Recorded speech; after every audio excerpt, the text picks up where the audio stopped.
आप सुन रहे हैं जगत गुरु तत्वदर्शी संत रामपाल जी महाराज द्वारा लिखित पुस्तक ज्ञान गंगा का पेज नंबर 99। ऋग्वेद मंडल 9 सूक्त 96 मंत्र 18।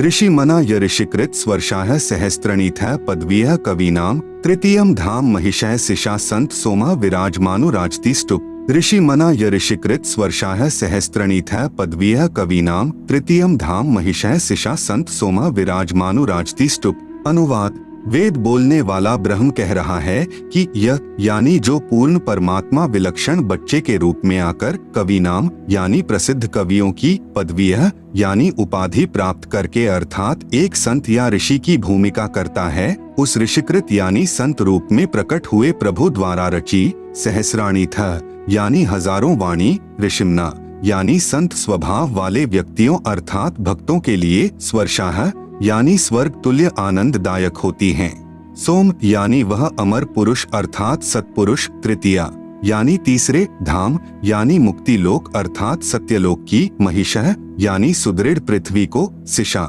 यानी स्थापित करके। अनु यानी पश्चात। संत यानी मानव सदृश संत रूप में होता हुआ। स्तूप यानी गुबंद अर्थात गुंबज में उच्चे टिले रूपी सिंहासन पर। विराजमनु राजती यानी उज्जवल स्थूल आकार में अर्थात मानव सदृश तेजोमय शरीर में विराजमान है। भावार्थ। मंत्र 17 में कहा है कि कबीरदेव शिशु रूप धारण कर लेता है, लीला करता हुआ बड़ा होता है, कविताओं द्वारा तत्व ज्ञान वर्णन करने के कारण कवि की पदवी प्राप्त करता है अर्थात उसे ऋषि संत व कवि कहने लग जाते हैं। वास्तव में वह पूर्ण परमात्मा कबीर ही है।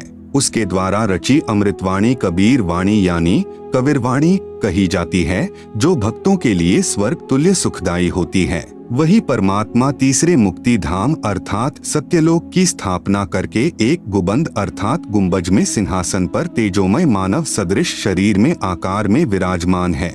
इस मंत्र में तीसरा धाम सतलोक को कहा है। जैसे एक ब्रह्म का लोक जो 21 ब्रह्मांड का क्षेत्र है, दूसरा परब्रह्म का लोक जो 7 संख ब्रह्मांड का क्षेत्र है, तीसरा परम अक्षर ब्रह्म अर्थात पूर्ण ब्रह्म का सतलोक है, क्योंकि पूर्ण परमात्मा ने सत्यलोक में सत्य पुरुष रूप में विराजमान होकर नीचे के लोकों की रचना की है, इसलिए नीचे के लोकों की गणना की गई है। यही आंखों देखा प्रमाण संत गरीब दास जी ने बताया है। अर्श कुर्स पर सफेद गुंबज है जहाँ सतगुरु का डेरा। भावार्थ यह है कि ऊपर आसमान के ऊपरी छोर पर कबीर परमेश्वर जी एक सफेद गुबंद यानी गुंबज में रहते हैं। ऋग्वेद मंडल 9 सूक्त 96 मंत्र 19। चमुषट शयनः शकुनो विभृत्वा गोविंदुर्द्रप्स आयुधानि बिभ्रत अपामूर भी सचमानाय समुद्रम तुरीयम धाम महिषो विवक्ति। चमुसत शयनः शकुनः विभृत्वा गोविंदुः द्रप्स आयुधानि बिभ्रत अपामूर भी सचमानः समुद्रम तुरीयम धाम महिषः विवक्ति। आप सुन रहे हैं जगत गुरु तत्वदर्शी संत रामपाल जी महाराज द्वारा लिखित पुस्तक ज्ञान गंगा का पेज नंबर 100। अनुवाद। चमुसत यानी पवित्र, गोविंदुः यानी कामधेनु रूपी सर्व मनोकामना पूर्ण करने वाला पूर्ण परमात्मा कबीरदेव। विभृत्वा यानी सर्व का पालन करने वाला है। शयनः यानी सफेद रंग युक्त। शकुनः यानी शुभ लक्षण युक्त। चमुसत यानी सर्वशक्तिमान है। द्रप्सः यानी जैसे दूध से दही बनाने की विधि होती है, ऐसे शास्त्रानुकूल साधना से दही रूपी पूर्ण मुक्तिदाता। आयुधानी यानी तत्व ज्ञान रूपी काल जाल विनाशक धनुष युक्त सारंगपाणी प्रभु है। सचमानः यानी वास्तविक। बिभ्रत यानी सर्व का पालन पोषण करता है।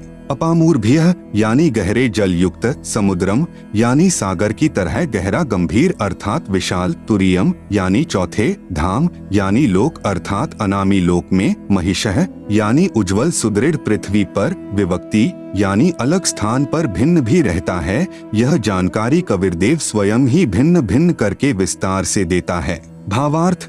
मंत्र 18 में कहा है कि पूर्ण परमात्मा कबीरदेव यानी कबीर परमेश्वर तीसरे मुक्ति धाम अर्थात सतलोक में एक गुंबज में रहता है। इस मंत्र 19 में कहा है कि अत्यधिक सफेद रंग वाला पूर्ण प्रभु जो कामधेनु की तरह सर्व मनोकामना पूर्ण करने वाला है, वही वास्तव में सर्व का पालन करता है। वही कबीरदेव जो मृतलोक में शिशु रूप धार कर आता है, वही जैसे दूध से दही बनाने की विधि होती है, ऐसे पूर्ण मोक्ष प्राप्त करने की शास्त्र विधि अनुसार साधना बताकर पूर्ण मोक्ष रूपी दही प्रदान करने वाला है। तत्व ज्ञान रूपी शास्त्र अर्थात धनुष युक्त होने से सारंग पाणी है तथा जैसे समुद्र सर्व जल का स्रोत है वैसे ही पूर्ण परमात्मा से सर्व की उत्पत्ति हुई है। गीता अध्याय 15 श्लोक 3 में कहा है कि संसार रूपी वृक्ष को तत्व ज्ञान रूपी शस्त्र द्वारा काटकर अर्थात तत्व ज्ञान द्वारा संशय समाप्त करके उसके पश्चात उस परम पद परमेश्वर की खोज करनी चाहिए, जहाँ जाने के पश्चात साधक लौटकर कभी संसार में नहीं आते अर्थात पूर्ण हो जाते हैं। जिस परमेश्वर से सर्व संसार रूपी वृक्ष की प्रवृत्ति विस्तार को प्राप्त हुई है वह पूर्ण प्रभु चौथे धाम अर्थात अनामी लोक में रहता है। जैसे प्रथम सतलोक, दूसरा अलख लोक, तीसरा अगम लोक, चौथा अनामी लोक है। इसलिए इस मंत्र 19 में स्पष्ट किया है कि कबीरदेव यानी कबीर परमेश्वर ही अनामी पुरुष रूप में चौथे धाम अर्थात अनामी लोक में भी अन्य तेजोमय रूप धारण करके रहता है। ऋग्वेद मंडल 9 सूक्त 96 मंत्र 20। मर्यो न शुभ्रस्तन्वम मृजानोत्यो न श्रित्वा सने धनानाम वृषेव यूथा परिकोशमर्शन कनिकृत चंबोरा विवेश। मर्यः न शुभ्रस्तन्वम मृजाना अत्यः न श्रित्वा सने धनानाम वृषेव यूथा परिकोशम अर्शन कनिकृदत चंबोह इरा विवेश। अनुवाद। पूर्ण परमात्मा कबीरदेव जो चौथे धाम अर्थात अनामी लोक में तथा तीसरे धाम अर्थात सत्यलोक में रहता है वही परमात्मा न मर्यः यानी मनुष्य जैसा है परंतु नाश रहित अर्थात अमर, मृजनः यानी निर्मल मुखमंडल युक्त आकार में, अत्यः यानी बहुत, शुभ्रस्तन्वम यानी विशाल श्वेत शरीर धारण करता हुआ ऊपर के लोकों में विद्यमान है तथा वहां से श्रित्वा यानी गति करके अर्थात चलकर जिसका किसी को पता नहीं चलता वही समरूप परमात्मा। इरा यानी पृथ्वी पर, विवेश यानी अन्य वेशभूषा अर्थात भिन्न रूप, चंबोह यानी धारण करके आता है।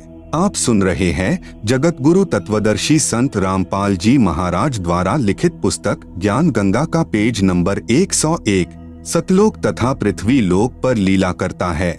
यथा यानी बहुत बड़े समूह को वास्तविक, सने यानी सनातन पूजा की, वृषेव यानी वर्षा करके, न धना नाम यानी उन राम नाम की कमाई के निर्धनों को, कनिकृदत यानी मंद स्वर से अर्थात श्वास उश्वास से मन ही मन में उच्चारण करके पूजा करवाता है, जिससे असंख्य अनुयायियों का पूरा संघ, परिकोशम यानी पूर्व वाले सुख सागर रूप अमृत खजाने अर्थात सत्यलोक को अर्शन यानी पूजा करके प्राप्त करता है। भावार्थ। पूर्ण परमात्मा कबीरदेव यानी कबीर परमेश्वर ऊपर तीसरे धाम अर्थात सत्यलोक में रहता है तथा वही परमेश्वर अन्य मनुष्य रूप धारण करके चौथे धाम अर्थात अनामी लोक में रहता है।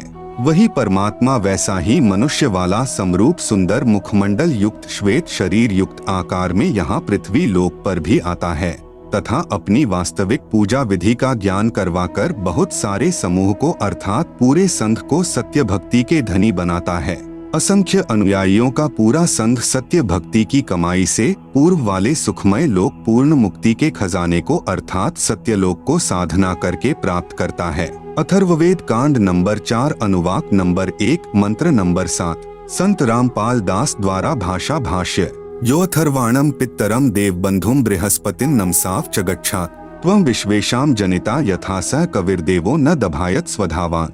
यह अथर्वाणम पित्तरम देवबंधुम बृहस्पतिं नमसा अव च गच्छात् त्वं विश्वेशाम जनिता यथा सह कविर्देवः न दभायत स्वधावान। अनुवाद। यह यानी जो, अथर्वाणम यानी अचल अर्थात अविनाशी, पित्तरम यानी जगत पिता, देवबंधुम यानी भक्तों का वास्तविक साथी अर्थात आत्मा का आधार, बृहस्पतिम यानी सबसे बड़ा स्वामी ज्ञान दाता जगत गुरु, च यानी तथा, नमसा यानी विनम्र पुजारी अर्थात विधिवत साधक को, अव यानी सुरक्षा के साथ, गच्छात यानी जो सतलोक जा चुके हैं उनको सतलोक ले जाने वाला, विश्वेशाम यानी सर्व ब्रह्मांडों को, जनिता यानी रचने वाला, न दभायत यानी काल की तरह धोखा न देने वाले, स्वधावान यानी स्वभाव अर्थात गुणों वाला, यथा यानी ज्यों का त्यों अर्थात वैसा ही, सह यानी वह, त्वम यानी आप, कबीरदेवः कबीर देवः यानी कबीर परमेश्वर अर्थात कबीरदेव है। भावार्थ। जिस परमेश्वर के विषय में कहा जाता है त्वमेव माता च पिता त्वमेव बंधु च सखा त्वमेव विद्या च द्रविणम त्वमेव सर्वम मम देव देव, वह जो अविनाशी सर्व का माता पिता तथा भाई व सखा व जगत गुरु रूप में सर्व को सत्य भक्ति प्रदान करके सतलोक ले जाने वाला, काल की तरह धोखा न देने वाला, सर्व ब्रह्मांडों की रचना करने वाला कबीरदेव यानी कबीर परमेश्वर है। आप सुन रहे हैं जगत गुरु तत्वदर्शी संत रामपाल जी महाराज द्वारा लिखित पुस्तक ज्ञान गंगा का पेज नंबर 102। कबीर साहेब जी चारों युगों में आते हैं। सतगुरु पुरुष कबीर हैं। चारों युग प्रवान, झूठे गुरुवा मर गए, हो गए भूत मसान। सतयुग में कबीरदेव यानी कबीर साहेब का सत्सुकृत नाम से प्राकाट्य। तत्व ज्ञान के अभाव से श्रद्धालु शंका व्यक्त करते हैं कि जुलाहे रूप में कबीर जी तो विक्रम संवत 1455 यानी सन 1398 में काशी में आए हैं। वेदों में कबीरदेव यही काशी वाला जुलाहा यानी धानक कैसे पूर्ण परमात्मा हो सकता है? इस विषय में दास यानी संत रामपाल दास की प्रार्थना है कि यही पूर्ण परमात्मा कबीरदेव यानी कबीर परमेश्वर वेदों के ज्ञान से भी पूर्व सतलोक में विद्यमान थे तथा अपना वास्तविक ज्ञान यानी तत्व ज्ञान देने के लिए चारों युगों में भी स्वयं प्रकट हुए हैं। सतयुग में सत्सुकृत नाम से, त्रेतायुग में मुनिंद्र नाम से, द्वापर युग में करुणामय नाम से तथा कलयुग में वास्तविक कबीरदेव यानी कबीर प्रभु नाम से प्रकट हुए हैं। इसके अतिरिक्त अन्य रूप धारण करके कभी भी प्रकट होकर अपनी लीला करके अंतर्ध्यान हो जाते हैं। उस समय लीला करने आए परमेश्वर को प्रभु चाहने वाले श्रद्धालु नहीं पहचान सके, क्योंकि सर्व महर्षियों व संत कहलाने वालों ने प्रभु को निराकार बताया है।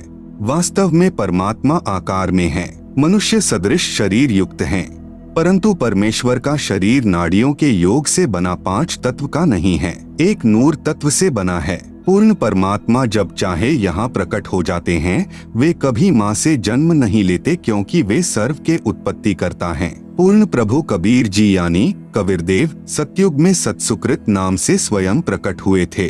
उस समय गरुड़ जी, श्री ब्रह्मा जी, श्री विष्णु जी तथा श्री शिव जी आदि को सत ज्ञान समझाया था। श्री मनु महर्षि जी को भी तत्व ज्ञान समझाना चाहा था, परंतु श्री मनु जी ने परमेश्वर के ज्ञान को सत न जानकर श्री ब्रह्मा जी से सुने वेद ज्ञान पर आधारित होकर तथा अपने द्वारा निकाले वेदों के निष्कर्ष पर ही आरूढ़ रहे। इसके विपरीत परमेश्वर सत्सुकृत जी का उपहास करने लगे कि आप तो सर्व विपरीत ज्ञान कह रहे हो। इसलिए परमेश्वर सत्सुकृत का उर्फ नाम वामदेव निकाल लिया। वाम का अर्थ होता है उल्टा, विपरीत। जैसे बायां हाथ को वामा अर्थात उल्टा हाथ भी कहते हैं, जैसे दाएं हाथ को सीधा हाथ भी कहते हैं। इस प्रकार सतयुग में परमेश्वर कबीरदेव जी जो सत्सुकृत नाम से आए थे, उस समय के ऋषियों व साधकों को वास्तविक ज्ञान समझाया करते थे, परंतु ऋषियों ने स्वीकार नहीं किया। सत्सुकृत जी के स्थान पर परमेश्वर को वामदेव कहने लगे। इसीलिए यजुर्वेद अध्याय 12 मंत्र 4 में विवरण है कि यजुर्वेद के वास्तविक ज्ञान को वामदेव ऋषि ने सही जाना तथा अन्य को समझाया। पवित्र वेदों के ज्ञान को समझने के लिए कृपया विचार करें। जैसे यजुर्वेद है, यह एक पवित्र पुस्तक है। आप सुन रहे हैं जगत गुरु तत्वदर्शी संत रामपाल जी महाराज द्वारा लिखित पुस्तक ज्ञान गंगा का पेज नंबर 103। इसके विषय में कहीं संस्कृत भाषा में विवरण किया हो, जहाँ यजुः या यजुम आदि शब्द लिखे हो, तो भी पवित्र पुस्तक यजुर्वेद का ही बोध समझा जाता है। इसी प्रकार पूर्ण परमात्मा का वास्तविक नाम कबीरदेव है। इसी को भिन्न भिन्न भाषा में कबीर साहेब, कबीर परमेश्वर कहने लगे। कई श्रद्धालु शंका व्यक्त करते हैं कि कबीर को कबीर कैसे सिद्ध कर दिया। व्याकरण दृष्टिकोण से कवियः का अर्थ सर्वज्ञ होता है। दास की प्रार्थना है कि प्रत्येक शब्द का कोई न कोई अर्थ तो बनता ही है। रही बात व्याकरण की, भाषा प्रथम बनी क्योंकि वेद वाणी प्रभु द्वारा कही है तथा व्याकरण बाद में ऋषियों द्वारा बनाई है। यह त्रुटि युक्त हो सकती है। वेद के अनुवाद भाषा भाष्य में व्याकरण व्यत्यय है, अर्थात असंगत तथा विरोध भाव है, क्योंकि वेद वाणी मंत्रों द्वारा पदों में है। जैसे पलवल शहर के आसपास के व्यक्ति पलवल को परवर बोलते हैं। यदि कोई कहे कि पलवल को कैसे परवर सिद्ध कर दिया, यही कबीर को कबीर कैसे सिद्ध कर दिया कहना मात्र है। जैसे क्षेत्रीय भाषा में पलवल शहर को परवर कहते हैं, इसी प्रकार कबीर को कबीर बोलते हैं। प्रभु वही है। महर्षि दयानंद जी ने सत्यार्थ प्रकाश समुल्लास 4 पृष्ठ 100 पर दयानंद मठ दीना नगर पंजाब से प्रकाशित पर देवरिकामा का अर्थ देवर की कामना करने किया है। देवरी को पूरा र लिखकर देवर किया है। कविर को कविर, फिर भाषा भिन्न कबीर। लिखने व बोलने में कोई आपत्ति या व्याकरण की त्रुटि नहीं है। पूर्ण परमात्मा कबीर देव है। यह प्रमाण यजुर्वेद अध्याय 29 मंत्र 25 तथा सामवेद संख्या 1400 में भी है, जो निम्न है। यजुर्वेद के अध्याय नंबर 29 के श्लोक नंबर 25 संत रामपाल दास द्वारा भाषा भाष्य। समिद्धोऽद्य मनुष्यो दुरोणे देवो देवान्य जसी जातवेद आच वह मित्राम हश्चिकित्वान त्वं दूतः कविर्षि प्रचेता है। समिद्ध अद्य मनुष्य दुरोणे देवः देवान यज असि जातवेदः आ च वह मित्रामः चिकित्वान त्वं दूतः कविर असि प्रचेता है। अनुवाद अध यानी आज अर्थात वर्तमान में, दुरोणे यानी शरीर रूप महल में दुराचार पूर्वक, मनुष्य यानी झूठी पूजा में लीन मननशील व्यक्तियों को, समिद्ध यानी लगाई हुई आग अर्थात शास्त्र विधि रहित वर्तमान पूजा जो हानिकारक होती है, उसके स्थान पर देवान यानी देवताओं के, देवः यानी देवता, जातवेदः यानी पूर्ण परमात्मा सत्पुरुष की वास्तविक, यज यानी पूजा, असि यानी है, आ यानी दयालु, मित्रामह यानी जीव का वास्तविक साथी पूर्ण परमात्मा ही अपने, चिकित्वान यानी स्वस्थ ज्ञान अर्थात यथार्थ भक्ति को, दूतः यानी संदेशवाहक रूप में, वह यानी लेकर आने वाला, च यानी तथा, प्रचेताः यानी बोध कराने वाला, त्वम यानी आप, कविर्षि यानी कबीरदेव अर्थात कबीर परमेश्वर हैं। भावार्थ जिस समय पूर्ण परमात्मा प्रकट होता है, उस समय सर्व ऋषि व संत जन शास्त्र विधि त्याग कर मनमाना आचरण अर्थात पूजा द्वारा सर्व भक्त समाज को मार्गदर्शन कर रहे होते हैं। तब अपने तत्व ज्ञान अर्थात स्वस्थ ज्ञान का संदेशवाहक बनकर स्वयं ही कबीरदेव अर्थात कबीर प्रभु ही आता है। आप सुन रहे हैं जगत गुरु तत्वदर्शी संत रामपाल जी महाराज द्वारा लिखित पुस्तक ज्ञान गंगा का पेज नंबर 104 संख्या नंबर 1400 सामवेद उतार्चिक अध्याय नंबर 12 खंड नंबर 3 श्लोक नंबर 5 संत रामपाल दास द्वारा भाषा भाष्य। भद्रा वस्त्रा समन्यावसानो महान कविर्निवचनानि शंसन अवच्चस्व चंबोह पूयमानो विचक्षणो जागृविर्देवीत। भद्रा वस्त्रा समन्या वसाना महान कविर निवचनानि शंसन आवच्चस्व चंबोह पूयमान विचक्षण जागृव्य देव वीत। अनुवाद विचक्षण यानी चतुर व्यक्तियों ने, आवच्चस्व यानी अपने वचनों द्वारा कहा होता है कि जो हम प्रवचन करते हैं इनका अनुसरण करो। उन चतुर व्यक्तियों ने पूर्ण ब्रह्म की पूजा को न बताकर आन उपासना का मार्गदर्शन करके अमृत के स्थान पर पूयमानः यानी आन उपासना रूपी मवाद जैसे भूत प्रेत पूजा, पितर पूजा, तीनों गुणों यानी रजगुण ब्रह्मा, सतगुण विष्णु, तमगुण शिव शंकर तथा ब्रह्म काल तक की पूजा को चंबोह यानी आदर के साथ आचमन करा रहे अर्थात शास्त्र विरुद्ध गलत ज्ञान को समाप्त करने के लिए भद्रा यानी परम सुखदायक, महान कबीर यानी महान कबीर अर्थात पूर्ण परमात्मा कबीर, वस्त्रा यानी सशरीर साधारण वेशभूषा में अर्थात वस्त्र का अर्थ है वेशभूषा। संत भाषा में इसे चोला भी कहते हैं। चोला का अर्थ है शरीर। यदि किसी संत का देहांत हो जाता है तो कहते हैं कि चोला छोड़ गए। समन्या यानी अपने सतलोक वाले शरीर के सदृश अन्य शरीर हल्के तेजपुंज का धार कर, वसाना यानी आम व्यक्ति की तरह जीवन जीकर कुछ दिन संसार में अतिथि की तरह बसकर, निवचनानी यानी अपनी शब्दावली कबीर वाणी आदि के माध्यम से सत ज्ञान, शंसन यानी वर्णन करके, देव यानी पूर्ण परमात्मा के, वीतौ यानी छिपे हुए सरगुण निर्गुण ज्ञान रूपी धन को, जागृव्य यानी जागृत करते हैं। भावार्थ जैसे यजुर्वेद अध्याय 5 मंत्र 1 में कहा है कि अग्नेय तनुह असि यानी परमेश्वर सहशरीर है, विष्णवे त्वा सोमस्य तनुह असि यानी उस अमर प्रभु का पालन पोषण करने के लिए अन्य शरीर है जो अतिथि रूप में कुछ दिन संसार में आता है। तत्व ज्ञान से अज्ञान निंद्रा में सोए प्रभु प्रेमियों को जगाता है। वही प्रमाण इस मंत्र में है कि कुछ समय के लिए पूर्ण परमात्मा कबीरदेव अर्थात कबीर प्रभु अपना रूप बदलकर सामान्य व्यक्ति जैसा रूप बनाकर पृथ्वी मंडल पर प्रकट होता है तथा कबीर निवचनानी शंसन अर्थात कबीरवाणी बोलता है। जिसके माध्यम से तत्व ज्ञान को जगाता है तथा उस समय महर्षि कहलाने वाले चतुर प्राणी मिथ्या ज्ञान के आधार पर शास्त्र विधि अनुसार सत्य साधना रूपी अमृत के स्थान पर शास्त्र विधि रहित पूजा रूपी मवाद को श्रद्धा के साथ आचमन अर्थात पूजा करा रहे होते हैं। उस समय पूर्ण परमात्मा स्वयं प्रकट होकर तत्व ज्ञान द्वारा शास्त्र विधि अनुसार साधना का ज्ञान प्रदान करता है। यजुर्वेद अध्याय 5 मंत्र 1 अग्नेय तनु असि विष्णवे त्वा सोमस्य तनु असि विष्णवे त्वा अतिथेह अतिथ्यम असि विष्णवे त्वा शेनाय त्वा सोमभृते विष्णवे त्वा अग्ने त्वा रायः पोषदे विष्णवे त्वा। आप सुन रहे हैं जगत गुरु तत्वदर्शी संत रामपाल जी महाराज द्वारा लिखित पुस्तक ज्ञान गंगा का पेज नंबर 105। अनुवाद। इस मंत्र में परमेश्वर की 2 स्थितियों का वर्णन है।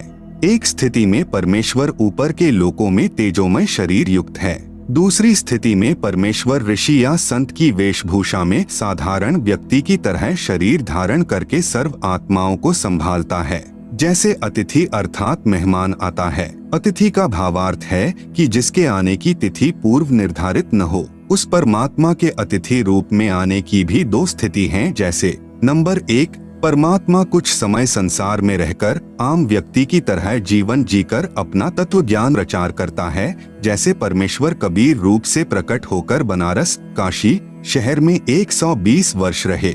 अचानक कमल के फूल पर शिशु रूप में प्रकट हुए, फिर लीलावत बड़े हुए, 120 वर्ष संसार में अतिथि रूप में रहकर सहशरीर सतलोक में यानी अपने निज स्थान में चले गए। दूसरी स्थिति है कि परमात्मा अचानक संत या ऋषि रूप में या अन्य साधारण मानव रूप में प्रकट होकर अपने विशेष भक्त को दर्शन देते हैं, उसको तत्व ज्ञान समझाते हैं तथा अपने सत्यलोक के दर्शन करवा के वापस छोड़ देते हैं। फिर वह परम भक्त उस पूर्ण परमात्मा की आंखों देखी महिमा का वर्णन करता है। इसको बाज पक्षी या अलल पक्षी की तरह क्रिया बताई है।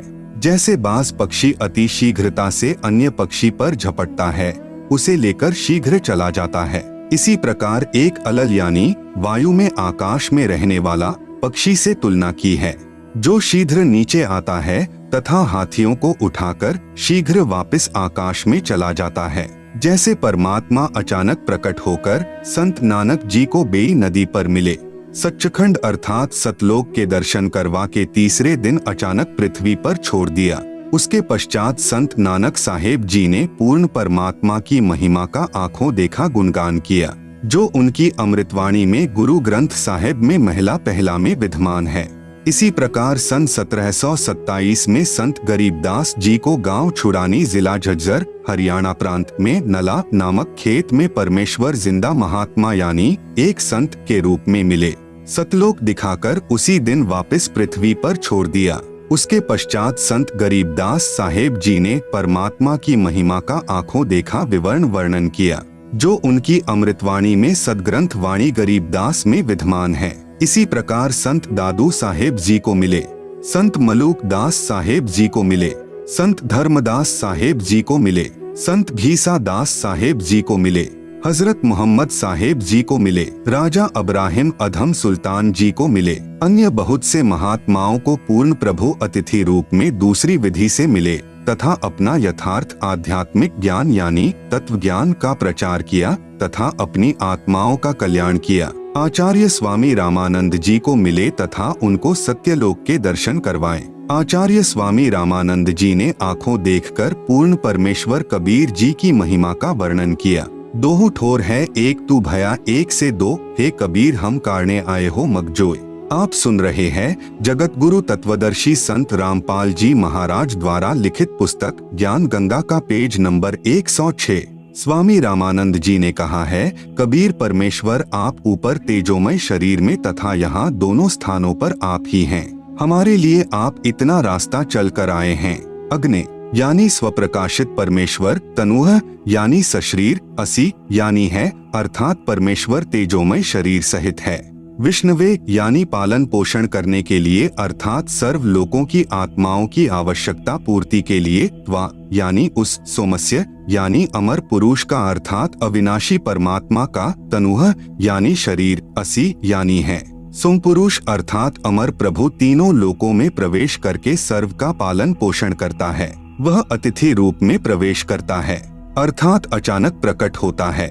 जिस किसी के आने की तिथि पूर्व निर्धारित न हो उसको अतिथि अर्थात मेहमान कहते हैं। त्वा यानी उस परमेश्वर का विष्णवे यानी तीनों लोकों में प्रवेश करके पालन पोषण करने के लिए आगमन होता है।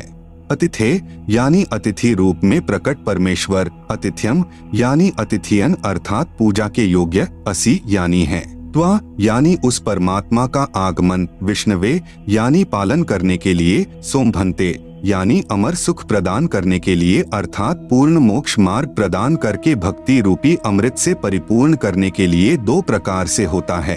एक तो त्वा यानी उस परमात्मा का आगमन, विष्णवे यानी कुछ समय संसार में व्यापक होने के लिए अर्थात संसार में मानव की तरह लीला करके जीवन जीकर पुण्यात्माओं को तत्व ज्ञान प्रदान करने के लिए तथा सर्व सुविधाएं प्रदान करने के लिए होता है। जैसे परमेश्वर चारों युगों में लीला करने के लिए शिशु रूप से प्रकट होकर समय अनुसार साधारण व्यक्ति की तरह वृद्धि को प्राप्त होकर के कुछ समय संसार में रहता है। कलयुग में पूर्ण परमात्मा कबीर नाम से काशी शहर में कमल के फूल पर सन यानी ईस्वी संवत 1398 को प्रकट हुए तथा 120 वर्ष तक संसार में रहे, फिर सशरीर सतलोक लौट गए। दूसरी तरह त्वा यानी उस परमात्मा का आगमन शेमान यानी शेन पक्षी की तरह शीघ्र लौट जाने के लिए होता है। जैसे बाज पक्षी व अलल पक्षी अपने आहार के लिए अन्य प्राणियों पर शीघ्रता से झपटता है तथा उसे दबोचकर शीघ्रता से लौट जाता है, इसी प्रकार दूसरी स्थिति में परमात्मा अज्ञान निद्रा में सोए हुओं को जगाने के लिए अचानक प्रकट होता है। अपने विशेष भक्त को तत्व ज्ञान उपदेश देता है, उसको अपने साथ अपने निजधाम सतलोक में ले जाता है। वहाँ का सर्व दृश्य दिखाकर भक्त को पुनः पृथ्वी लोक पर छोड़ देता है। उसके पश्चात वह परमात्मा प्राप्त भक्त परमात्मा की आंखों देखी महिमा का वर्णन करता है। जैसे संत नानक जी को बेई नदी पर मिले, उन्हें सचखंड अर्थात सत्यलोक ले गए, 3 दिन पश्चात उसी नदी पर वापस छोड़ दिया। जैसे संत गरीबदास जी से गांव छुड़ानी जिला झज्जर हरियाणा प्रांत में मिले तथा उन्हें सत्यलोक लेकर गए तथा कुछ ही घंटों के पश्चात पुनः पृथ्वी पर छोड़ दिया। उपरोक्त दोनों महात्माओं ने परमेश्वर की महिमा का आंखों देखा हाल वर्णन किया, जो उन दोनों संतों की अमृत वाणी में विद्यमान है। त्वा यानी उस समर्थ परमेश्वर की लीलाएं हैं जो वह अग्नय यानी स्वप्रकाशित रहने के लिए लीला करता है। आप सुन रहे हैं जगत गुरु तत्वदर्शी संत रामपाल जी महाराज द्वारा लिखित पुस्तक ज्ञान गंगा का पेज नंबर 107। त्वा यानी उसका, विष्णवे यानी सर्व लोकों में प्रवेश करके पालन पोषण करने के लिए आगमन होता है। रायः पोषदे यानी वह कुल मालिक ही सर्व का पालन करता है। सर्व लीलाएं अपने प्राणियों की समृद्धि के लिए ही करता है। पवित्र ऋग्वेद के निम्न मंत्रों में भी पहचान बताई है कि जब वह पूर्ण परमात्मा कुछ समय संसार में लीला करने आता है तो शिशु रूप धारण करता है। उस पूर्ण परमात्मा की परवरिश अधन्यधेनवः यानी कवारी गाय द्वारा होती है। फिर लीलावत बड़ा होता है तो अपने पाने व सतलोक जाने अर्थात पूर्ण मोक्ष मार्ग का तत्व ज्ञान कविर्गिभ्यः यानी कबीर बाणी द्वारा कविताओं द्वारा बोलता है, जिस कारण से प्रसिद्ध कवि कहलाता है। परंतु वह स्वयं कबीरदेव पूर्ण परमात्मा ही होता है जो तीसरे मुक्ति धाम सतलोक में रहता है। ऋग्वेद मंडल 9 सूक्त 1 मंत्र 9 तथा सूक्त 96 मंत्र 17 से 18। ऋग्वेद मंडल 9 सूक्त 1 मंत्र 9। अभि इमं अधन्या उत्श्रीणन्ति धेनवः शिशुम् सोमिन्द्राय पात्वे। अभि इमं अधन्या उत्श्रीणन्ति धेनवः शिशुम् सोमम इंद्राय पात्वे। अनुवाद उत यानी विशेषकर, इमम यानी इस, शिशुम यानी बालक रूप में प्रकट, सोमम यानी पूर्ण परमात्मा अमर प्रभु की, इंद्राय यानी सुख सुविधाओं द्वारा अर्थात खाने पीने द्वारा जो शरीर वृद्धि को प्राप्त होता है उसे, पात्वे यानी वृद्धि के लिए, अभि यानी पूर्ण तरह, अधन्याधेनवः यानी जो गाय सांड द्वारा कभी भी परेशान न की गई हो अर्थात कवारी गाय द्वारा, श्रीणंती यानी परवरिश की जाती है। भावार्थ, पूर्ण परमात्मा अमर पुरुष जब लीला करता हुआ बालक रूप धारण करके स्वयं प्रकट होता है उस समय कवारी गाय अपने आप दूध देती है जिससे उस पूर्ण प्रभु की परवरिश होती है। ऋग्वेद मंडल 9 सूक्त 96 मंत्र 17। शिशुम जज्ञानम हर्यतम मृजंती शुंभंती वहिन मरुतः गणेन। कविर्गीर भी काव्येना कविर संत सोमः पवित्रम अत्येति रेभन। अनुवाद: पूर्ण परमात्मा हर्य शिशुम यानी मनुष्य के बच्चे के रूप में जज्ञानम यानी जानबूझकर प्रकट होता है तथा अपने तत्व ज्ञान को तम यानी उस समय, मृजंती यानी निर्मलता के साथ, शुंभंती यानी उच्चारण करता है, वहनी यानी प्रभु प्राप्ति की लगी विरह अग्नि वाले, मरुतः यानी वायु की तरह शीतल भक्त गणेन यानी समूह के लिए, काव्येना यानी कविताओं द्वारा कवित्व से, पवित्रम अत्येति यानी अत्यधिक निर्मलता के साथ, कविर गीर भी यानी कविर वाणी अर्थात कबीर वाणी द्वारा, रेभन यानी ऊंचे स्वर से संबोधन करके बोलता है, कविर संत सोमः यानी वह अमर पुरुष अर्थात सत्पुरुष ही संत अर्थात ऋषि रूप में स्वयं कविरदेव ही होता है, परंतु उस परमात्मा को न पहचानकर कवि कहने लग जाते हैं। भावार्थ: वेद बोलने वाला ब्रह्म कह रहा है कि विलक्षण मनुष्य के बच्चे के रूप में प्रकट होकर पूर्ण परमात्मा कविरदेव अपने वास्तविक ज्ञान को अपनी कविर्गिभ्यः अर्थात कबीर बाणी द्वारा निर्मल ज्ञान अपने हंसात्माओं अर्थात पुण्यात्मा अनुयायियों को कवि रूप में कविताओं, लोकोक्तियों के द्वारा संबोधन करके अर्थात उच्चारण करके वर्णन करता है। वह स्वयं सत्पुरुष कबीर ही होता है। आप सुन रहे हैं जगत गुरु तत्वदर्शी संत रामपाल जी महाराज द्वारा लिखित पुस्तक ज्ञान गंगा का पेज नंबर 108, ऋग्वेद मंडल 9 सूक्त 96 मंत्र 18। ऋषि मना य ऋषिकृत स्वर्षाः सहस्त्राणिथ पदवीः कवीनां तृतीयम धाम महिषः सिषा संत सोमः विराजमानो राजति स्तुप। अनुवाद: वेद बोलने वाला ब्रह्म कह रहा है कि यह यानी जो पूर्ण परमात्मा विलक्षण बच्चे के रूप में आकर कवि नाम यानी प्रसिद्ध कवियों की, पदवीयः यानी उपाधि प्राप्त करके अर्थात एक संत या ऋषि की भूमिका करता है, उस ऋषिकृत यानी संत रूप में प्रकट हुए प्रभु द्वारा रची, सहस्राणीथ यानी हजारों वाणी, ऋषिम्ना यानी संत स्वभाव वाले व्यक्तियों अर्थात भक्तों के लिए, स्वर्षाः यानी स्वर्ग तुल्य आनंददायक होती हैं। संत सोमः यानी ऋषि संत रूप से प्रकट वह अमर पुरुष अर्थात सत्पुरुष ही होता है। वह पूर्ण प्रभु तृतीया यानी तीसरे, धाम यानी मुक्ति लोक अर्थात सतलोक की, महिषः यानी सुदृढ़ पृथ्वी को, सिषा यानी स्थापित करके, अनु यानी पश्चात मानव सदृश संत रूप में, स्तूप यानी गुबंद अर्थात गुंबज में ऊंचे टिले रूपी सिंहासन पर, विराजमनु राजती यानी उज्ज्वल स्थूल आकार में अर्थात मानव सदृश शरीर में विराजमान है। भावार्थ: मंत्र 17 में कहा है कि कविरदेव शिशु रूप धारण कर लेता है, लीला करता हुआ बड़ा होता है, कविताओं द्वारा तत्व ज्ञान वर्णन करने के कारण कवि की पदवी प्राप्त करता है अर्थात उसे कवि कहने लग जाते हैं। वास्तव में वह पूर्ण परमात्मा कबीर यानी कबीर प्रभु ही है। उसके द्वारा रची अमृतवाणी कबीर वाणी यानी कबीरगिरह अर्थात कबीरवाणी कही जाती है, जो भक्तों के लिए स्वर्ग तुल्य सुखदायी होती है। वही परमात्मा तीसरे मुक्ति धाम अर्थात सतलोक की स्थापना करके एक गुबंद अर्थात गुंबज में सिंहासन पर तेजोमय मानव सदृश शरीर में आकार में विराजमान है। इस मंत्र में तीसरा धाम सतलोक को कहा है। जैसे एक ब्रह्म का लोक जो 21 ब्रह्मांड का क्षेत्र है, दूसरा परब्रह्म का लोक जो 7 संख ब्रह्मांड का क्षेत्र है, तीसरा परम अक्षर ब्रह्म अर्थात पूर्ण ब्रह्म का रिद्धाम अर्थात सतलोक है। त्रेतायुग में कबीरदेव यानी कबीर साहेब का मुनिंद्र नाम से प्राकाट्य, नल तथा नील को शरण में लेना। त्रेतायुग में स्वयंभू यानी स्वयं प्रकट होने वाला कबीरदेव यानी कबीर परमेश्वर रूपांतर करके मुनिंद्र ऋषि के नाम से आए हुए थे। अनल अर्थात नल तथा अनिल अर्थात नील दोनों आपस में मौसी के पुत्र थे।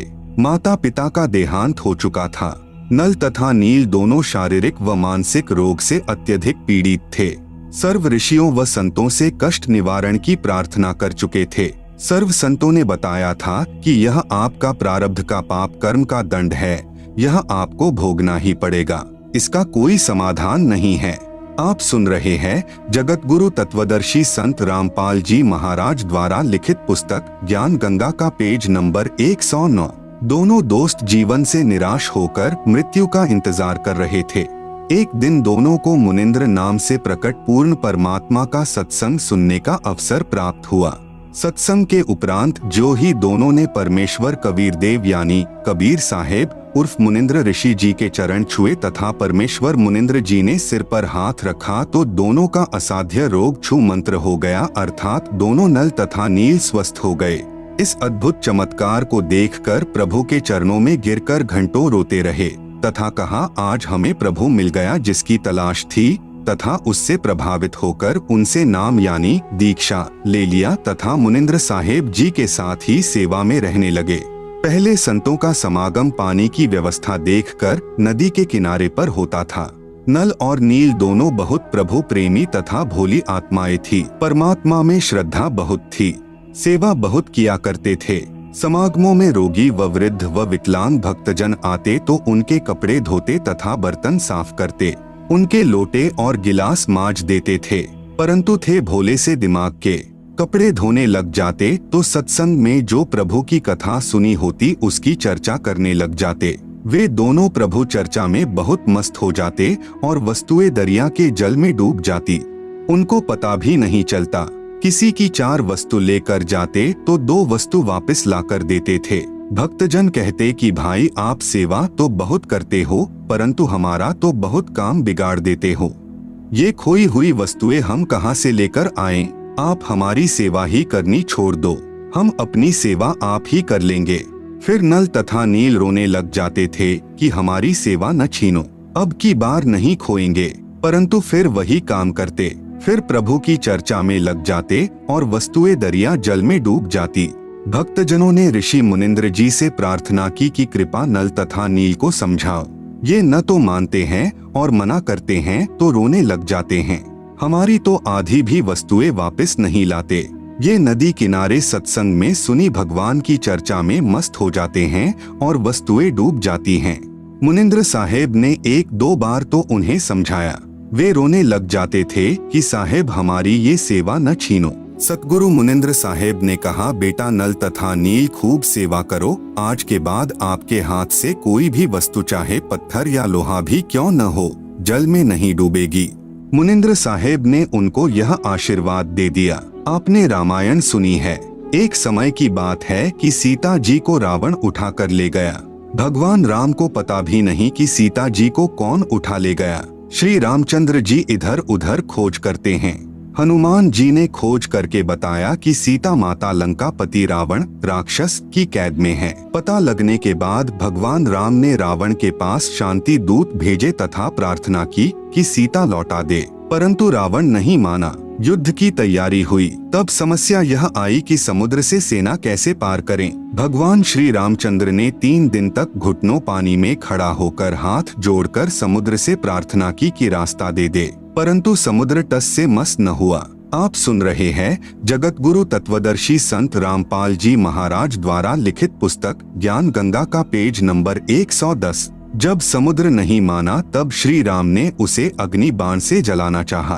भयभीत समुद्र एक ब्राह्मण का रूप बनाकर सामने आया और कहा कि भगवान सबकी अपनी अपनी मर्यादाएं हैं, मुझे जलाओ मत, मेरे अंदर न जाने कितने जीव जंतु बसे हैं। अगर आप मुझे जला भी दोगे तो भी आप मुझे पार नहीं कर सकते, क्योंकि यहाँ पर बहुत गहरा गड्ढा बन जाएगा जिसको आप कभी भी पार नहीं कर सकते। समुद्र ने कहा, भगवान ऐसा काम करो कि सर्प भी मर जाए और लाठी भी न टूटे, मेरी मर्यादा भी रह जाए और आपका पुल भी बन जाए। तब भगवान श्री राम ने समुद्र से पूछा कि वह क्या विधि है। ब्राह्मण रूप में खड़े समुद्र ने कहा कि आपकी सेना में नल और नील नाम के 2 सैनिक हैं। उनके पास उनके गुरुदेव से प्राप्त एक ऐसी शक्ति है कि उनके हाथ से पत्थर भी जल पर तैर जाते हैं। हर वस्तु चाहे वह लोहे की हो तैर जाती है। श्री रामचंद्र ने नल तथा नील को बुलाया और उनसे पूछा कि क्या आपके पास कोई ऐसी शक्ति है। नल तथा नील ने कहा कि हाँ जी, हमारे हाथ से पत्थर भी जल नहीं डूबेंगे। श्री राम ने कहा कि परीक्षण करवा।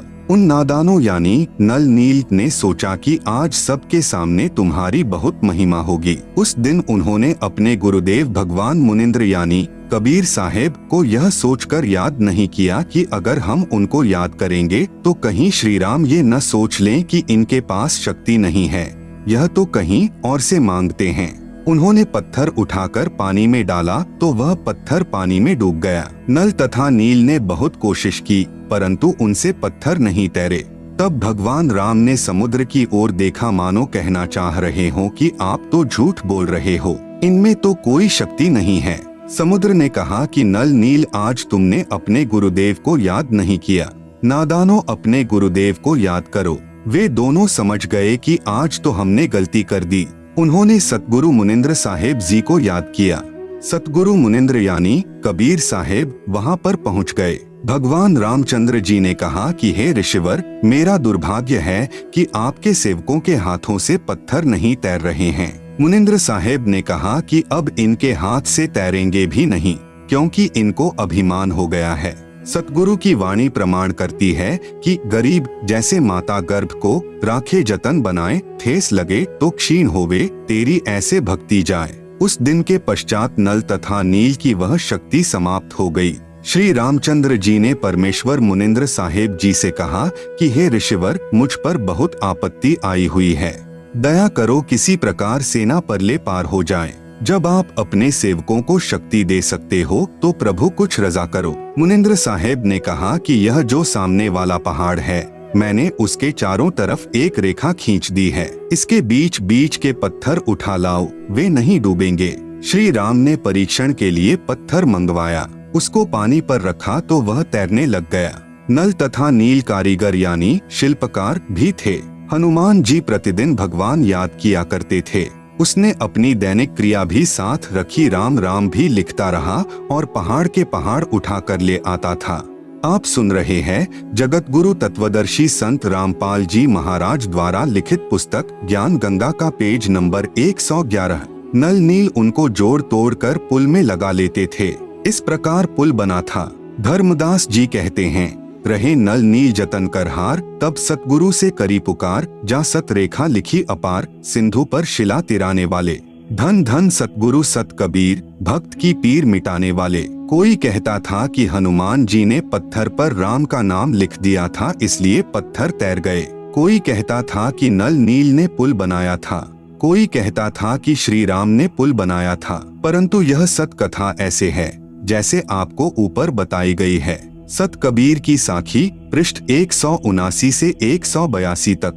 पीव पिछान को अंग, कबीर तीन देव को सब कोई ध्यावे, चौथे देव का मरम न पावे, चौथा छाड़ पंचम को ध्यावे, कहे कबीर सो हम पर आवे। कबीर ओंकार निश्चय भया, यह करता मत जान, साचा शब्द कबीर का, पर्दे माही पहचान। कबीर रामकृष्ण अवतार हैं, इनका ना ही संसार, जिन साहेब संसार किया, सो किन्हू न जन्म्या नार। कबीर चार भुजा के भजन में, भूली परे सब संत, कबीरा सुमिरो तासु को, जाके भुजा अनंत। कबीर समुद्र पाट लंका गए, सीता को भरतार, ताही अगस्त मुनि पिए गयो, इनमें को करतार। कबीर गोवर्धन गिरी धारियो कृष्ण जी, द्रोणागिरी हनुमंत, शेष नाग सब सृष्टि सहारी, इनमें को भगवंत। कबीर काटे बंधन विपत्ति में, कठिन किया संग्राम, चिन्होरे नर प्राणिया, गरुड़ बड़ों की राम। कबीर कह कबीर चित चेतु, शब्द करो निरुवार, श्री राम ही करता कहत हैं, भूली परियो संसार। कबीर जिन राम कृष्ण व निरंजन कियो, सो तो करता न्यार, अंधा ज्ञान न बूझई, कहे कबीर विचार। द्वापर युग में कबीर देव यानी कबीर साहेब का करुणामय नाम से प्राकाट्य। परमेश्वर कबीर यानी कबीर देव द्वापर युग में करुणामय नाम से प्रकट हुए थे। उस समय एक वाल्मीकि जाति में उत्पन्न भक्त सुदर्शन सुपच यानी अनुसूचित जाति का उनका शिष्य हुआ था। इसी सुदर्शन जी ने पांडवों की यज्ञ सफल की थी। आप सुन रहे हैं जगत गुरु तत्वदर्शी संत रामपाल जी महाराज द्वारा लिखित पुस्तक ज्ञान गंगा का पेज नंबर 112, जो न तो श्री कृष्ण जी के भोजन करने से सफल हुई थी, न ही 33 करोड़ देवताओं, 88,000 ऋषियों, 12 करोड़ ब्राह्मणों, 9 नाथों, 84 सिद्धों आदि के भोजन खाने से सफल हुई थी। भक्त सुदर्शन वाल्मीकि पूर्ण गुरु जी से वास्तविक 3 मंत्र प्राप्त करके सत साधना गुरु मर्यादा में रहते हुए कर रहा था। द्वापर युग में इंद्रमती को शरण में लेना। द्वापर युग में चंद्रविजय नाम का एक राजा था। उसकी पत्नी इंद्रमती बहुत ही धार्मिक प्रवृत्ति की औरत थी। संत महात्माओं का बहुत आदर किया करती थी। उसने एक गुरुदेव भी बना रखा था। उनके गुरुदेव ने बताया था कि बेटी साधु संतों की सेवा करनी चाहिए। संतों को भोजन खिलाने से बहुत लाभ होता है। एकादशी का व्रत, मंत्र के जाप आदि साधनाएं जो गुरुदेव ने बताई थी, वह भगवत भक्ति में बहुत दृढ़ता से लगी हुई थी। गुरुदेव ने बताया था कि संतों को भोजन खिलाया करेगी तो तू आगे भी रानी बन जाएगी और तुझे स्वर्ग प्राप्ति होगी। रानी ने सोचा कि प्रतिदिन एक संत को भोजन अवश्य खिलाया करूंगी। उसने यह प्रतिज्ञा मन में ठान ली कि मैं खाना बाद में खाया करूंगी, पहले संत को खिलाया करूंगी। इससे मुझे याद बनी रहेगी, कहीं मुझे भूल न पड़ जाए। रानी प्रतिदिन पहले एक संत को भोजन खिलाती, फिर स्वयं खाती। वर्षों तक ये क्रम चलता रहा। एक समय हरिद्वार में कुंभ के मेले का संयोग हुआ। जितने भी त्रिगुण माया के उपासक संत थे, सभी गंगा में स्नान के लिए यानी परभी लेने के लिए प्रस्थान कर गए। इस कारण से कई दिन रानी को भोजन कराने के लिए कोई संत नहीं मिला। रानी इंद्रमती ने भी प्रतिज्ञावश स्वयं भी भोजन नहीं किया। चौथे दिन रानी इंद्रमती ने अपनी बांदी से कहा कि बांदी देख ले, कोई संत मिल जाए तो, नहीं तो आज तेरी रानी जीवित नहीं रहेगी। आज मेरे प्राण निकल जाएंगे परंतु मैं खाना नहीं खाऊंगी। वह दीन दयाल कबीर परमेश्वर अपने पूर्व वाले भक्त को शरण में लेने के लिए न जाने क्या कारण बना देता है। बांदी ने ऊपर अटारी पर चढ़कर देखा कि सामने से एक संत आ रहा था। सफेद कपड़े थे। द्वापर युग में परमेश्वर कबीर करुणामय नाम से आए थे। बांदी नीचे आई और रानी से कहा कि एक व्यक्ति है जो साधु जैसा नजर आता है। रानी ने कहा कि जल्दी से बुला ला। बांदी महल से बाहर गई तथा प्रार्थना की कि हे महात्मा जी, आपको हमारी रानी ने याद किया है। करुणामय साहेब ने कहा कि रानी ने मुझे क्यों याद किया है, मेरा और रानी का क्या संबंध। नौकरानी ने सारी बात बताई। करुणामय यानी कबीर साहेब ने कहा कि रानी को आवश्यकता पड़े तो यहाँ आ जाए, मैं यहाँ खड़ा हूँ। तू बांदी और वह रानी, मैं वहाँ जाऊँ और यदि वह कह दे कि तुझे किसने बुलाया था या उसका राजा ही कुछ कह दे, और बेटी संतों का अनादर बहुत पापदायक होता है। बांदी फिर वापस आई और रानी से सब वार्ता कह सुनाई। तब रानी ने कहा कि बांदी मेरा हाथ पकड़ और चल। जाते ही रानी ने दंडवत प्रणाम करके प्रार्थना की कि हे परवरदिगार, चाहती तो हूँ कि आपको कंधे पर बैठा लूं। आप सुन रहे हैं जगत गुरु तत्वदर्शी संत रामपाल जी महाराज द्वारा लिखित पुस्तक ज्ञान गंगा का पेज नंबर 113। करुणामय साहेब ने कहा, बेटी मैं यही देखना चाहता था कि तेरे में कोई श्रद्धा भी है या वैसे ही भूखी मर रही है। रानी ने अपने हाथों खाना बनाया। करुणामय रूप में आए कबीरदेव ने कहा कि मैं खाना नहीं खाता, मेरा शरीर खाना खाने का नहीं है। तो रानी ने कहा कि मैं भी खाना नहीं खाऊंगी। करुणामय साहेब जी ने कहा कि ठीक है बेटी, लाओ खाना खाते हैं, क्योंकि समर्थ उसी को कहते हैं जो चाहे सो करे। करुणामय साहेब ने खाना खा लिया। करुणामय रूप में प्रकट कविरग्नियानी कबीर परमेश्वर ने रानी से पूछा कि जो यह तू साधना कर रही है, यह तेरे को किसने बताई है। रानी ने कहा कि मेरे गुरुदेव ने आदेश दिया है। कबीर साहेब ने पूछा, क्या आदेश दिया है तेरे गुरुदेव ने। इंद्रमती ने कहा कि ब्रह्मा विष्णु महेश की पूजा, एकादशी का व्रत, तीर्थ भ्रमण, देवी पूजा, श्राद्ध निकालना, मंदिर में जाना, संतों की सेवा करना। करुणामय यानी कबीर साहेब ने कहा कि जो साधना तेरे गुरुदेव ने दी है, तेरे को जन्म और मृत्यु तथा स्वर्ग नरक के चक्र में रखेगी व 84 लाख योनियों के कष्ट से मुक्त नहीं होने देगी। रानी ने कहा कि महाराज जी, जितने भी संत हैं अपनी अपनी प्रभुता आप ही बनाने आते हैं। मेरे गुरुदेव के बारे में कुछ नहीं कहोगे, मैं चाहे मुक्त हो या न हो। अब करुणामय यानी कबीर साहेब सोचते हैं कि इस भोले जीव को कैसे समझाएं। इन्होंने जो पूछ पकड़ ली उसको छोड़ नहीं सकते, मर सकते हैं। करुणामय साहेब ने कहा कि बेटी वैसे तो तेरी इच्छा है, मैं निंदा नहीं कर रहा। क्या मैंने आपके गुरुदेव को गाली दी है या कोई बुरा कहा है? मैं तो भक्ति मार्ग बता रहा हूँ कि यह भक्ति शास्त्र विरुद्ध है, तुझे पार नहीं होने देगी और न ही तेरा कोई आने वाला कर्म दंड कटेगा। और सुन ले, आज से तीसरे दिन तेरी मृत्यु हो जाएगी। न तेरा गुरु बचा सकेगा और न तेरी यह नकली साधना बचा सकेगी। जब मरने की बारी आती है फिर जीव को डर लगता है।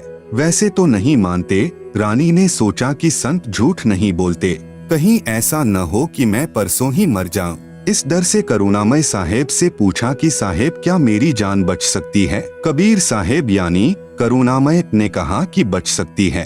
अगर तू मेरे से उपदेश लेगी, मेरी शिष्या बनेगी, पिछली पूजाएं त्यागेगी तब तेरी जान बचेगी। इंद्रमती ने कहा, मैंने सुना है कि गुरुदेव नहीं बदलना चाहिए, पाप लगता है। कबीर साहेब यानी करुणामय ने कहा कि नहीं पुत्री, यह भी तेरा भ्रम है। एक वैद्य यानी डॉक्टर से दवाई न लगे तो क्या दूसरे से नहीं लेते। एक 5वीं कक्षा का अध्यापक होता है, फिर एक उच्च कक्षा का अध्यापक होता है। बेटी अगली कक्षा में जाना होगा, क्या सारी उम्र 5वीं कक्षा में ही लगी रहेगी? इसको छोड़ना पड़ेगा। तू अब आगे की पढ़ाई पढ़, मैं पढ़ाने आया हूँ। वैसे तो नहीं मानती, परंतु मृत्यु दिखने लगी कि संत कह रहा है तो कहीं बात न बिगड़ जाए। ऐसा विचार करके इंद्रमती ने कहा कि जैसे आप कहोगे मैं वैसे ही करूँगी। करुणामय यानी कबीर साहेब ने उपदेश दिया, कहा कि तीसरे दिन मेरे रूप में काल आएगा, तू उससे बोलना मत। जो मैंने नाम दिया है 2 मिनट तक इसका जाप करना, 2 मिनट के बाद उसको देखना है। आप सुन रहे हैं जगत गुरु तत्वदर्शी संत रामपाल जी महाराज द्वारा लिखित पुस्तक ज्ञान गंगा का पेज नंबर 114। उसके बाद सत्कार करना है।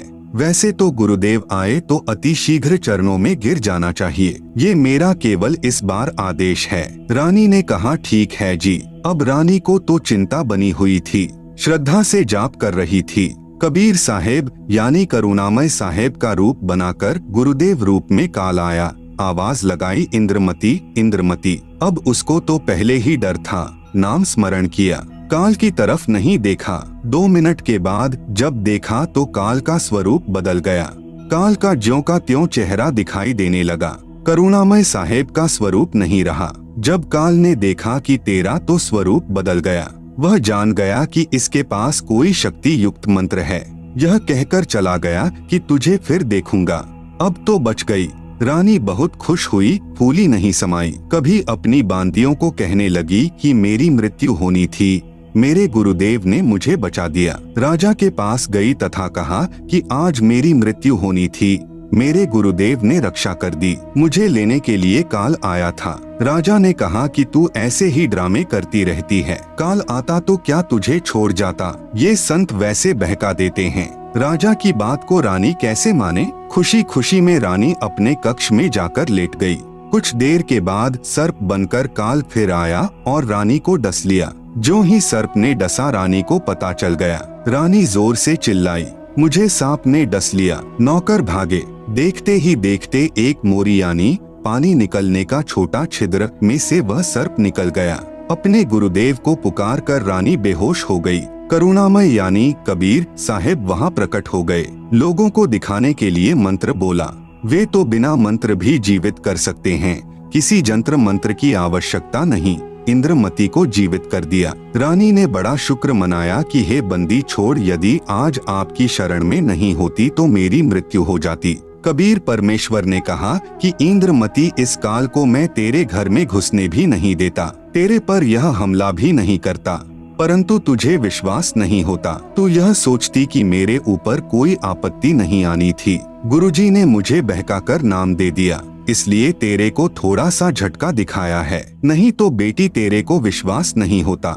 धर्मदास यहाँ घना अंधेरा, बिन परिचय जीव जम का चेहरा। कबीर साहेब यानी करुणामय ने कहा कि अब जब मैं चाहूँगा तब तेरी मृत्यु होगी।